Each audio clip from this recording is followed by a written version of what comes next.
તો છે ને આપણા ઘરના લીંબુ ઘણા બધા પાક્યા છે, તો આપણે છે ને બધા ઉતારી લીધા છે અત્યારે, અને આજે એનું બનાવીએ છીએ મસ્ત લીંબુનું અથાણું. તો ચાલો બનાવીએ. તો જો લીંબુમાં છે ને આપણે આવી રીતે કટ મારી લીધા છે, અને હવે આપણે મીઠું હળદર મિક્સ કરી અને પછી બનાવશું લીંબુના અથાણા. તો હાલો બધા લીંબુના અથાણા બનાવવા માટે, અને કોને કોને લીંબુના અથાણા પસંદ છે. તો અત્યારે અમારે તો લીંબુના અથાણા બનવાનું શરૂ થઈ ગયું છે. તો આપણે લઈ લીધું છે મીઠું, અને હવે લઈ લેશી હળદર, અને એને આપણે મિક્સ કરી નાખશી.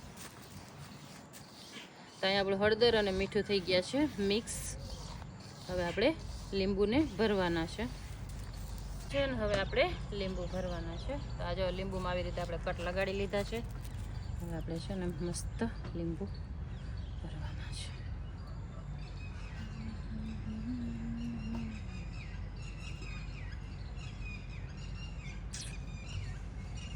તો આપણા લીંબુના અથાણા છે ને તૈયાર થઈ ગયા છે, ને એનો લુક જો કેટલો મસ્ત આવે છે. અને આપણી 2 બરણી ભરાઈ ગઈ છે, ને હજી આટલા આપણે બરણી ભરવાની બાકી છે. તો આપણા લીંબુના અથાણા તૈયાર છે. આ લીંબુના અથાણા છે ને આપણે 8 થી 10 દિવસમાં ખાવા લાયક થઈ જશે. તો આપણા લીંબુના અથાણા તૈયાર છે. Bye bye.